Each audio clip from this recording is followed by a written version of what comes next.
Our next panel will discuss issues and challenges facing America's military and security forces in the 21st century. Presented by the Daniel Morgan Graduate School of National Security and moderated by Thomas Sinkin. Dr. Sinkin is Vice President of External Affairs, the Daniel Morgan Graduate School of National Security. This is a little peek ahead. This is an opportunity to kind of start thinking about what are our challenges of the 21st century, what will be our strategy, and what should be our goal. With that, I'm very pleased to welcome this distinguished panel and turn this over now to Dr. Sinkin. Thank you. Thank you. What did I just drop? That was you. That was me, falling apart. Thanks very much. I'm Tom Sinkin, a Vice President at the Daniel Morgan Graduate School of National Security, or DMGS. And we're here, as introduced, to provide an overview of some of the major challenges and security threats facing the country. We have some distinguished members of our faculty here to do so, and I'm very pleased to introduce them in sequence as they present for you. But first, just a word about the school. We are a graduate school. We have programs in national security, that's a master's program, also one in intelligence, and in what we call managing disruption and violence. I encourage you to take a look at our website, www.dmgs.org, for more information, or speak with any of us later in the afternoon. But first, let me turn to our first speaker. He is a distinguished former member of the intelligence community, CIA, time on Capitol Hill, as well as the private sector, among other things, and is now the chair directing our intelligence program. Could I introduce Professor Ron Marks? You guys hear me okay? All right, good enough. So let's just forget they're all here for a minute and forget all the adults are gone. Now I'm going to talk to you like we're sitting in a classroom here somewhere, okay? So here's the thing. I tell this to every single group of young people I ever see. You're going to make your career in this town by presenting solutions. I repeat, solutions, not problems. And the reason I say that is because when I talk about cyber, all I ever hear is about all the problems about cyber and all the terrible things that are going to happen, et cetera. Now, I've managed at CIA, I've managed a few companies in my life, owned a few companies in my life, done this little gig right now, and there's nobody in the world that I appreciate more, especially on a Friday afternoon at about 3 o'clock, coming in my door and saying, I got a solution to your problem. Thank you very much. I appreciate that. Now, don't look so serious. It's not all that bad. We're going to get out of the way so you can get to the buses and get where you need to go. All right, so problems, cyber. This is a town that has made a lot of money on cyber and talks a lot about cyber. And if you don't think so, I got a whole bunch of TV appearances and a whole bunch of speeches I give all the time on the subject of cyber. So here's the two things that are the most bothersome about cyber. And here's where you can come up with solutions for it. All right, here's the first one. And I want to see hands raised on this. I'd make you stand, but it's a little late in the afternoon. All right, so within the last week, who's changed the password on their computer? Ah, that's not bad. That's not bad, a few of you. The rest of you, shame on you, but the rest of it is fine. You guys did okay, that's all right. How about the last month? A little better. How about the last 6 months? Hang your head in shame. See, here's your problem. Oh yeah, oh no, here's an even better one. So, how many people have passwords that are longer than 10? Oh, good, there you go, very nice. You get up to over 12 and you can't break anything. There you go. Yeah, I see the 12, there you go, that's right. How many of you have 25-year-old friends that you don't trust? All right. The reason I'm saying that is because one of the biggest problems that we've got right now in cyber world is probably one of the most easily solvable, which is that people simply don't engage in security on the net. I don't know about you guys, but I try to lock up the door in my house before I leave in the morning, and I live in McLean, Virginia, which ain't exactly a high crime area. But I do make sure that my door is locked. I do make sure that the alarm is on. I do make sure that, that my wife is stationed with a shotgun, whatever else needs to be done. But the fact of the matter is that most people approach the internet as though somehow they've just arrived in Disney World. Well, it's not Disney World. You are connected with everybody in this room. Take a look around. Do you trust these people? Well, multiply that a few times over, like about maybe a billion or so. 3.9 billion people on the internet, and you are connected with them. And that's the good news. The bad news is there are 3.9 billion people, and you're connected with them. So basic security practice, which you're supposed to learn every day. Now, keep in mind, I'm an old spy, so I do nothing but be paranoid, look around, try to figure out who's going to do me, and I still screw up. You don't think so? I got a call from Bank of America last week that suggested that I had to change just about every password I had. There's my changing it last week. Why? Because there's somebody in Romania who was trying to, believe it or not, buy tickets from Ticketmaster for me out in California. Wasn't even a band I'd heard of. That's probably because I'm old. So nevertheless, internet security. Not only the password, but insider threat. Now, one of the things that you're going to hear about in your service in the United States military is something called the Defense Security Service, DSS. Ever hear of them? If you don't, look them up. They're going to be a part of your life. Because what DSS tries to do, and to some extent what NSA tries to do, are keep your system secure. And the defense industrial base secure. One of the problems that we have right now is because we have a very mixed system, as in there are uncleared or barely cleared people, contractors, working on the system. Oh yeah, a few of you too. You have what's called insider threat. What I used to love way back in the olden days of yore, when the evil Russians were walking the earth, I'm sorry about that, I thought we killed them off the first time, apparently not.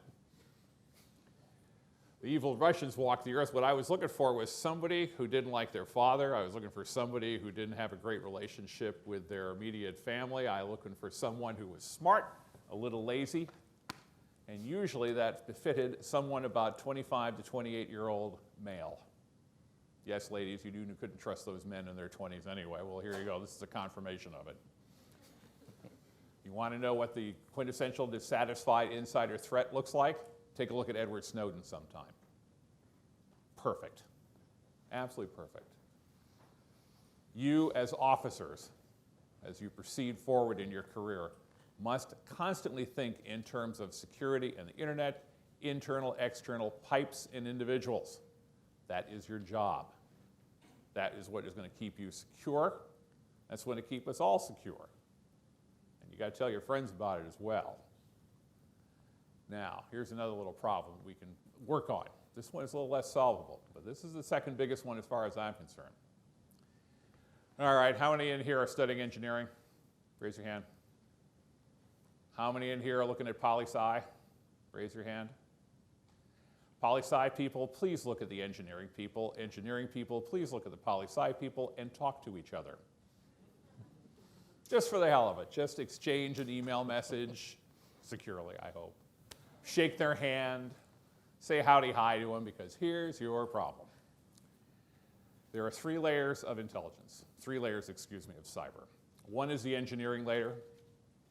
For instance, SCADA systems, for those of you who know that. Those are control systems for industry. There are the people who manage those people. And they're the people who, on top, spend the money to manage the people who build the systems. The first level builds SCADA, the second level knows what SCADA is, and the third level asks, what's SCADA? Those are usually the poli-sci guys. I thought as time moved along, and I've been in this business now for maybe about 20 years, I thought as time moved along that would improve. That we would have political science guys who understood the engineers better, and that the engineers would understand the political science guys' needs, or the business guys' needs. Why do I have to buy? What do I get for $500,000 worth of security? I can remember one guy coming in my office one time, my chief IT guy. We're going to upgrade our system by $500,000 so it will be more secure. And I looked at him straight in the eye with my 2 degrees in economics and 1 in finance, and I said, what do I get for $250K? Why? Because I had a whole other set of worries. Now, this is exaggeration, and it sounds a little silly to you, but I want you to roll back here just a little bit, and I want you to remember someone named Mark Zuckerberg. You might remember old Mark Zuckerberg. He testified on Capitol Hill. I might go so far as to dare to say it looked to me as though he was under some form of psychotropic drugs when he was up there. Very careful raising of the hand, put the glass to the mouth, spill like this, up on down. Now, I worked on Capitol Hill, and I worked around Capitol Hill for 10 years of my life. The staff up there write the questions for the senators and the congressmen. I hate to break the bad news, but each senator is on probably about 4 committees. Each congressman is about 2 or 3 committees. They got a lot to do, including raise a lot of money. So they depend upon their staff, who look a lot like you, by the way, not much older. House side in their 30s, Senate side maybe mid-30s. Did you hear the stupid questions they asked? I hear that snickering. Yeah, you bet. It's absolutely stupid. And those are the people who make the laws that are going to be governing the internet and cyberspace, what connects. Those people don't have insight because they're not engineers by background. They are not software people by background. I dare say that not 1 or 2 of those guys on the Hill has ever written any code. Who here's written code? Raise your hand. All right, me too. All right, long gone far away. Ancient languages, Fortran. They've never sat down to do that. And why should they? That's not their job. What it's your job to do is explain to them why it's important. Why it's important that when Mark Zuckerberg puts things online and doesn't protect them in certain ways, it is a danger to the American population. Mark Zuckerberg is a billionaire, but he's also a businessman. That's what he's supposed to do. You're going to be policy people. Your job is to keep an eye on them. So if you 2 groups can figure out how to talk to each other, and if you guys can figure out how to keep your computer secure, and how to keep an eye on those angry 25-year-old males, then you're going to have a good cyber future. If not, we're going to continue the way we are right now, which, as you might have noticed, we limp along. This is not good for a society which is now so deeply involved in the internet that we have something called the Internet of Things. I love that, by the way. That's all gone. That Internet of Things has already happened. Congratulations. You don't think so? You want to see my car sometimes? 2016 Lincoln MKX has got 20-some-odd systems reporting back to headquarters in it, including one apparently that could shut down.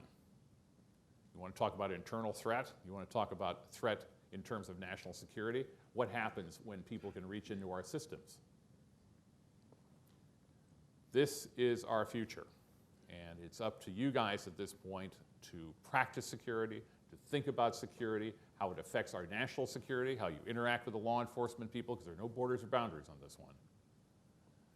But in addition to that, how you guys speak to each other so that each side understands what's possible and what's not possible. And on that happy note, I'm going to turn it over to my colleague, Michael.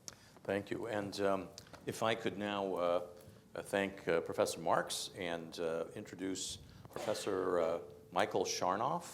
He is the director of our Strategic Regional Initiatives program and the author, among other works, of a recent book on the Middle East, Nasser's Peace. So may I turn over to Professor Sharnoff. Thank you, Tom. Good afternoon. There are several security challenges and concerns for the United States in the Middle East.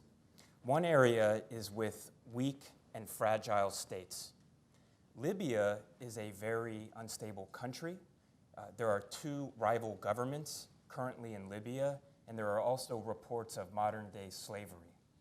Yemen is another country in the Middle East that is very unstable, and there's a humanitarian disaster in Yemen, and there's a cholera epidemic, and in countries like Syria and Iraq, we also see instances of massive human rights abuses, instability, and terrorism.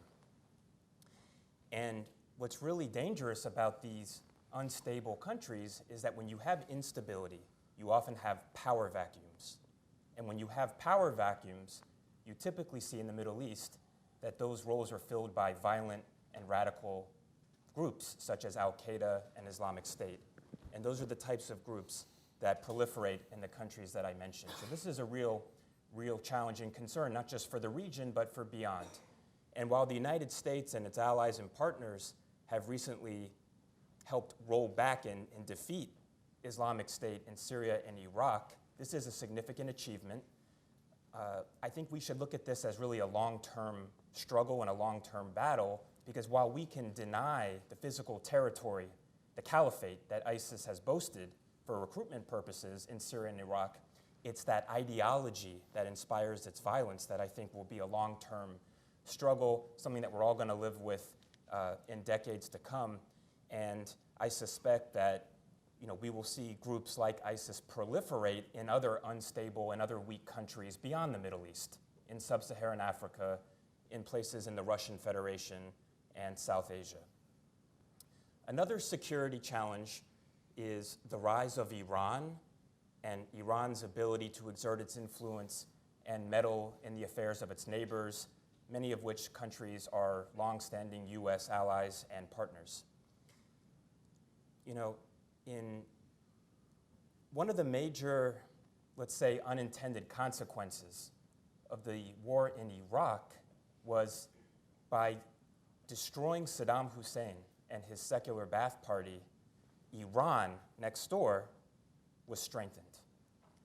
And this was something that Jordanian King Abdullah II, a close U.S. ally, fretted about and warned and cautioned the United States in an interview in 2004, talking about, as a result of the deposal of Saddam Hussein, there now exists this Persian Shiite crescent of influence that begins in Tehran and extends into Iraq with the Shia majority population, and goes into Damascus, Syria through the Assad regime, and extends into Lebanon by supporting Hezbollah. And if you can visualize on a map, this represents like a Shia crescent of Persian, Iranian, Shiite influence. That was in 2004. If we fast forward to 2015 and look at what's going on in Yemen, with the Saudi military campaign in Yemen, supporting the government, and the Houthis that are a Shiite group that are being supported by Iran, if you're looking at this from the vantage point of Persian Gulf Sunni Arab countries, this is no longer a Shia crescent, but this is a full moon. So countries like Saudi Arabia, the UAE, they feel completely surrounded now by this Iranian Shiite moon of influence. So this is another concern to be aware of. And I think a third challenge to be mindful of is really assessing the status of Saudi Arabia, its relationship with the United States. The United States and Saudi Arabia are longstanding allies. That relationship goes back to 1933, so it's actually one of the oldest relationships in the Middle East. And Saudi Arabia has recently suffered several setbacks. It has not achieved success in Syria by supporting the opposition against the Assad government. It has not achieved success in Lebanon by trying to influence the Lebanese government to look closer toward Riyadh for influence and direction, as opposed to Iran and Hezbollah, for example. And it's also struggling to exert influence and prestige in Yemen. It's been militarily involved in Yemen since 2015. That's 3 years now, and the Houthis, supported by Iran, are still in power. They're now the government. And I think most recently, if we can speak of the murder of Jamal Khashoggi, who was a commentator for the Washington Post. He's a Saudi national, but he was a resident of the state of Virginia, a U.S. resident. I think this is going to further impact and perhaps complicate, due to the public outrage, this relationship, this U.S. relationship with Saudi Arabia, especially if the United States president talks about forming this so-called Arab NATO, this Arab security bloc that you might have read about in the newspapers, to confront and contain Iran, among other things. I think if Saudi Arabia was supposed to be the leader in this bloc, everything that's been happening recently may help to impede these efforts or complicate, certainly, these efforts. So with that, I'll conclude my remarks, and I thank you for your attention. Thanks, Professor Sharnoff. And I'd like to turn over now to Professor Preston McLaughlin, a retired colonel in the U.S. Marine Corps. Thank you, sir, for your service. Thanks, Tom. Who will talk about the program he leads, the National Security Program at Daniel Morgan. please. Thanks, Tom. All right, well, good afternoon, everybody. We're going to be brief today because we know you're close to the end of the day and there's a couple of other events you got to get to tonight. So we're going to keep with Professor Marx's promise earlier today on keeping it brief and succinct for you. Today you heard a lot of American history going back to 1941, back to a United States that was triumphant at the end of World War II with its allies. I used to live in Pearl Harbor, Hawaii, and every Saturday my wife and I would go run across the Ford Island Bridge, run around Ford Island, and you go right past the USS Arizona Memorial and the USS Missouri. Kind of bookends on the conflict, where it started and where it ended. So when the treaty, the Instrument of Surrender, was signed in Tokyo Bay on the Missouri, it created what is known as Pax Americana, that for 70 years in Asia, there was pretty much peace and tranquility, even though there was proxy warfare in the Cold War in places like Korea and Vietnam and other places in Southeast Asia. In Asia, there's about 18 different bilateral defense treaties, not like Europe where you have NATO, where you have alliances. So the reason why you have a lot of these bilateral treaties is a lot of these countries have confidence in the United States and have maintained that confidence. They look at us as a special relationship, and some of their animosities towards their neighbors may preclude them from wanting to go into a much deeper alliance or treaty. About 2014, in the news, people started noticing these comments on the South China Sea about the People's Republic of China wanting to lay claim out what we call the 9-dash line.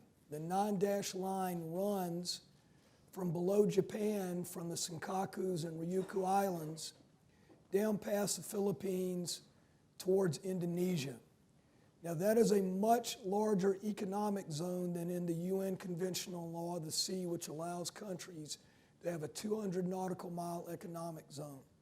So basically China is taking a lot of these reefs that are out there and they're building them up into man-made facilities, one that's probably larger than some American military bases. The other alarming fact is they're starting to militarize these places by putting radar and missiles and aircraft on them. So a lot of countries are upset because also where these islands are also raw materials like crude oil, natural gas, strategic minerals, fishing rights. So right now there's a lot of concern in Asia about this. So what should the United States do? That is a huge question for the current administration. And what they're talking about is a new approach, and it's called the Indo-Pacific strategy, which is a quad country strategy, a cooperation between Japan, India, Australia, and the United States. And if you look at that and you pull out a map from World War II and you look at the Central Pacific Theater, which was Nimitz going up through the middle, and then down below where General MacArthur went through the Southwest Pacific, the Chinese are kind of building that line straight south towards the main sea lines of communication like the Straits of Malacca. They're also starting to look at places like the Solomon Islands, Papua New Guinea, because there's gold, there's other natural resources there. So if you look at the administration in the news, what they're trying to do is create a diplomatic and economic front and not just rely on military strength alone. That there has to be a strategic communications campaign geared towards what are we doing together in a united fashion with these other countries to preserve that international order that was created after 1945. So how will that evolve? Well, it's going to affect you. Yesterday in the paper, I'm reading Lieutenant General Ben Hodges, former commander, U.S. Army Europe, whom I knew from Afghanistan as our J3. He's saying, hey, the United States needs to look at China because we have the potential to have a conflict with them in 15 years if we're not careful about how we approach this, which also alters our calculus and how we work in NATO. So if you look at a lot of the key documents like the National Security Strategy and National Defense Strategy, We talk about the return of great power competition. So if you're a poli-sci major or international relations major, you need to get back into the books and start understanding what great power competition is, because we need to come up with a united approach to deal with this South China Sea issue. Thank you very much, and I'm going to turn it over to the next panelist. Thank you, Professor McLaughlin. And now I'd like to say that first, many of you may know that the Daniel Morgan Graduate School is a partner organization of the American Veterans Center. It's a relationship of which we're very proud. Another one of our partner organizations is the Kennan Institute, which you may have heard of, specializes in Russian affairs. Professor Weber is our Kennan Institute professor, which is an outgrowth of that organization and its partnership with us. And needless to say, he will focus his remarks on Russia. Professor Weber, please. Thank you, Tom. So it's my understanding that everyone here more or less is cadet, midshipman, or doing ROTC at their universities. So just a show of hands, taking on from my colleague, Professor Marks, how many of you study Russian? How many of you study Russian military strategy? Besides for this one lucky fella here, or maybe some other people up there, if we had had this talk late October, a couple days before Halloween in 1988, let's say 30 years ago, every single hand would have been up. All of you Navy people would have been thinking about how to chase Soviet submarines, thinking about how to chase Soviet cruisers and things like that.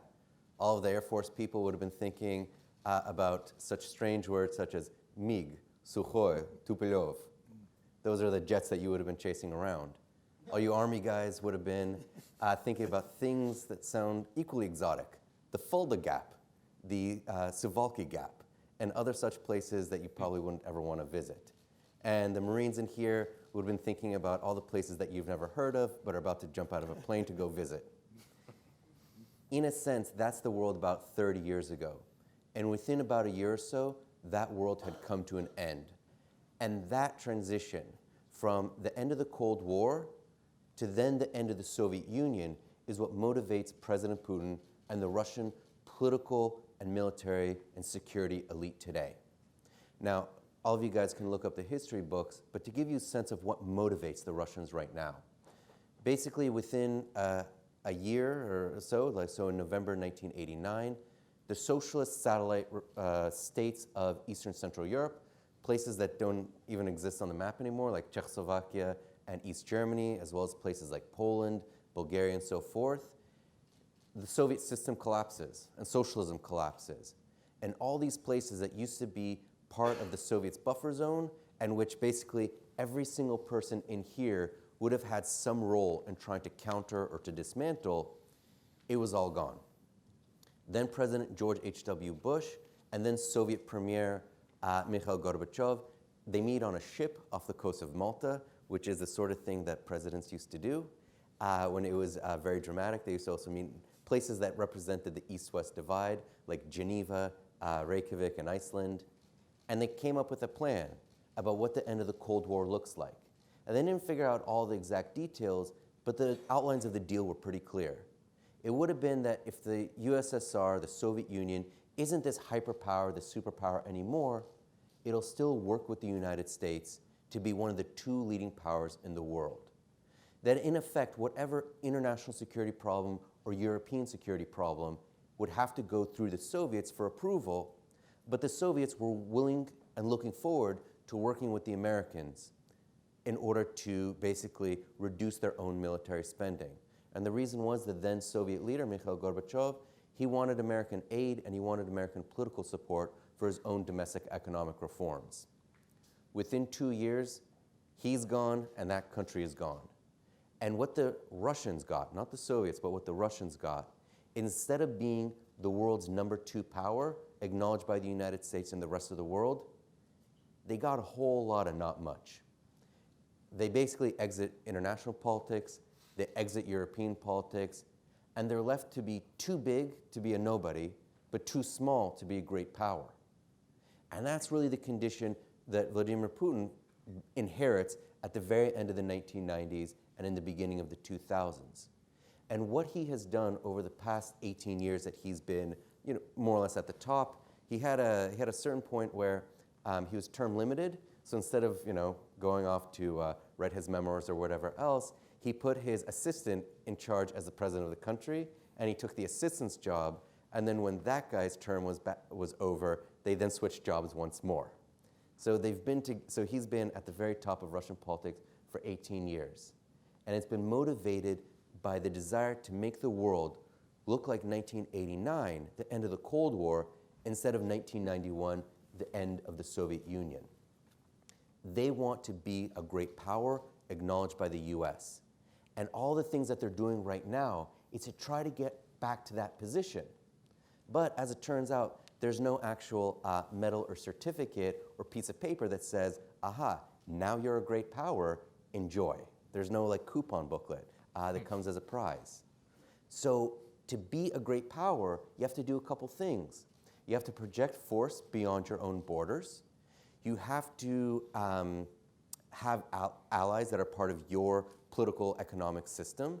You have to be in a position where your opinions are taken seriously in order to solve problems of international importance.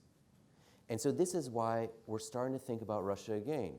So for some of you might think just recently, just this past weekend is ongoing, the largest NATO exercises since 1990 have been taking place that basically simulate what happens after a Russian invasion of Norway. That, however silly that may or may not sound, that would have been a totally plausible thing of the 1980s, and now it's starting to come back. And when it comes to the issues that Russia seems to care about more, the things that they do, it's all to be taken seriously. And what they're not getting, and here's the ironic part, is they're not getting us to take them seriously enough, even when we take the same issues, what we think is serious. So for example, how much does the US really care about Ukraine? Well, sure, they're a partner now, but how many of you guys want to go and fight for Ukraine? For Russia, Ukraine is a life or death struggle, because not only do they want that country as their buffer zone, but they want to win to show that we can't. When it comes to Syria, same thing. If they can project force into Syria and the United States can't, and the United States can't solve that war, well, it shows that they're able to do something that we can't. When it comes to the election meddling, they did it. What are the consequences on them? We put a bunch of sanctions, and their economy's in bad shape, but they've survived. So for each of these things, they're basically playing a strategy in which they're seeing how long the US can hold out. They say that they'll hold out forever, and they're seeing if we're not getting, as we, the US, are not getting them to basically stop the bad behavior, perhaps we'll come and think, well, if we can't really get the Russians to do much and we're not interested in fighting them, well, why don't we come to a deal? And that deal, that's what they're waiting for. And that's essentially the deal that would make them acknowledged as the great power that they want. So in essence, this is the struggle with Russia that for all of you who are either going to go into the military and make that your career, or go into policy, or go into policy analysis, the thing that you're going to have to deal with, as my colleague was talking about great power competition, what do you do with an adversary that doesn't want to give you a direct fight? Some of you may know, just as trivia, that the United States has, I believe, 11 aircraft carriers. The one aircraft carrier that Russia has almost crapped out in the Mediterranean. They don't have the military capabilities that we have, so what they're going to try to do is make sure that they don't meet you on the battlefield, but that they'll do everything that is short of war in order to get what they want. So part of the great power competition that you guys are going to deal with is what happens when the enemy doesn't want to fight, but wants to just chisel away. And that's the sort of thing that you should be studying going forward in terms of great power competition, and that's the thing that you need to think about when you think about Russia. It's a country that's willing to basically suffer whatever it needs to in order to be taken seriously, and it's willing to do this for effectively forever. So on that cheery note, and if anyone has further questions about Russia, we have some time for Q&A, and for my other panelists, we have questions, and I'll turn it back over to Tom. Thanks very much. Well, in view of the lateness of the hour, in lieu of any questions from the audience now, I think what might be preferable is for me to ask you to help express appreciation to our faculty, and feel free to come up afterwards if you have a question to ask them directly, if that meets with the, or do we have some time? We have about 10 minutes? So we could take a few questions from the audience. Okay, would you care, sir, to do the honors, or should I? Shall I? Okay. Oh, all right, thank you. Okay, so any questions, please, that gentleman. This is for all the gentlemen. Hold on a second, I think a mic is coming. Nope, apparently not. Okay. For all the gentlemen, as our military shifts from China. Would you mind identifying yourself, by the way? Sorry, Ted Butler, Bowling Green State University. As our military shifts from fighting insurgencies and attempt to shift back to conventional warfare, are there any specific regions or specific countries that all of you would identify that we should be looking at to be facing in the battlefield outside of the Middle East? Who wants to take that one? Ron, are you Well, up? in terms of, all right, so let's just run on down the line here. I hate to point down to Yuval right away, but, clearly if you're talking about asymmetric warfare, if you're talking about, I'm going to use the word low-intensity conflict. And I realize that for a lot of people that implies kinetic in one form or another. But I'm going to stretch that definition for you. China, Russia are going to be the nation states that we're going to be dealing with in terms of low-intensity conflict in cyberspace, period. We already are. Make no mistake about it, we are in conflict with the Chinese in cyberspace, period. Now, they could give a flying fruit. I'm sorry to disappoint you political science guys. They could give a flying fruitcake about our poli-sci, okay? On the other hand, the engineering part, the secrets part, the thing that helps them project power, they are strongly interested in. They are interested, if I may use this term, the pipes. They're not interested in necessarily what's in the pipes. Sometimes they are. For instance, the OPM records. If you want to do some recruiting, there's nothing like knowing about all your SF-86s, where you're going to be, where you're going to go. Now, if you're the Russians, well, those fellows, they just love information. You do not have a society where the first king is Ivan the Terrible and not have some form of dictatorship in which information is power. Now, I can let you all talk about the specifics of that, but the fact of the matter is the Russians are going to continue to do what they have been doing because, as Yuval says, it makes them project power. It helps them project power internally and externally. Yuval, do you want to run with that? Please. So sure, so in terms of following on from Russia and China, Russia still covers about 1/6 of the Earth's landmass. So Russia has a lot of border to deal with. And some of you will be going to visit that border from the Norway side. Some of you will be going to the Baltic states, which is extremely hard to defend. And basically, we're sending a lot of military aid to those states so that they can slow the Russian military down just a touch until basically NATO can get there. But when it comes to these other places, Ukraine, Central Asia, China, one of the things that Russia's always wanted is, and I lived in Moscow for about 4 years, sort of, and Russia's one of those places where you need to live through the life cycle of several crises in order to figure out like how power hangs together. And one of the things that I got during that time was the recognition that the United States is a very fickle country, but that in time, China will swamp them. Their belief within like the security and political elite and the military elite is when it comes to China, it's only a matter of time, not whether, but only a matter of time when China overwhelms them. And so a lot of what they've been trying to do over the past couple of years is to be an attractive partner to the United States. The short-term tactical concerns involve like the election meddling and all these things.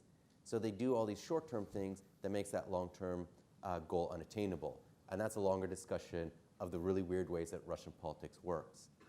But fundamentally, one of the real results out of President Trump and John Bolton saying that the United States is getting out of the Intermediate Range Nuclear Forces Treaty is that the Russian nuclear science community says this is going to lead to arms race in Europe, but more importantly, it's going to lead to an arms race in China. And should there come a day when the United States and Russia can work together to balance and then constrain China, then that'll be the day in which all those intermediate range nuclear weapons will be surrounding that entire country. So we think of Russia in a negative sense right now, but they're waiting for the day when they can be allies with us. Unless another member of our faculty wishes to comment, I'll turn to the audience and ask for another question. Please, this gentleman. And please identify yourself. Mike's behind you. Good afternoon, gentlemen. Midshipman David Pitt from the Penn State University. First of all, I'd like to thank all of you. You've really given some insight into a lot of interesting topics. My area of study is Chinese, so this really pertains to me a lot and something I have great interest in. But kind of kicking the ball back over to China, we've seen really kind of in the past half a century a lot of socio-political dynamic shift in terms from anti-imperialism to heavy nationalism and imperialism, just like Colonel, what you're talking about in the South China Sea. So my question really pertains to, we know China has high interests in certain areas such as Taiwan and Hong Kong. So really my question is, what does the dynamic shift in the mindset of the people at the fundamental level because of how the media is controlled there? And also, in addition, with the influence in the South China Sea and the buildup there, do you think that we will see more of an influence or a greater chance of China getting more control over Taiwan and Hong Kong in the future? Perhaps I could interject briefly and then turn to Professor McLaughlin. The first part of your question, if I understood it correctly, was sort of the evolving approach of the leadership and the shift towards increased nationalism. And I just want to make a very succinct point about that. Previously, when communism really had some kind of sway over people, and people considered it globally as possibly some kind of viable system that worked, some communist regimes, including in Moscow and Beijing, used that to legitimize themselves because they weren't popularly elected, who chose them. So they explained to people that they represented the vanguard party and therefore they had sort of divine right to rule. Well, now the word communism, at least in most places, is totally discredited, even in places like China, really, although they pay lip service to it and there is a communist party. It's not held with the same kind of religious awe that it used to be. So they have to justify themselves increasingly on the basis of nationalism. You see the Chinese people and emphasizing the injuries that China has suffered, real and imagined, over the centuries, how those have to be rectified, and how the reunification of the Chinese people through recapturing Taiwan, et cetera, has become, important ideologically, but also as a means of control. It's a way of justifying that the small group of people that runs the country should continue to do so. But for the part of your question on the South China Sea, perhaps my colleague would care to field that one. Yeah, Dr. Sinkin used to work in USMC Tokyo, so he spent quite a bit of time in Asia and has a lot of insights also into Asia. What you're talking about with the nationalist narrative. In China, there's something called the Century of Humiliation, which goes back to the Opium Wars, up to the Chinese Civil War, 1947-49. So it's a narrative that they use to say, we were treated badly by the West, now it's our turn to rise and be great again. They do look at Taiwan as an essential part of China, that it is the lost province of China, and it is their intent to eventually reunify it with the rest of China.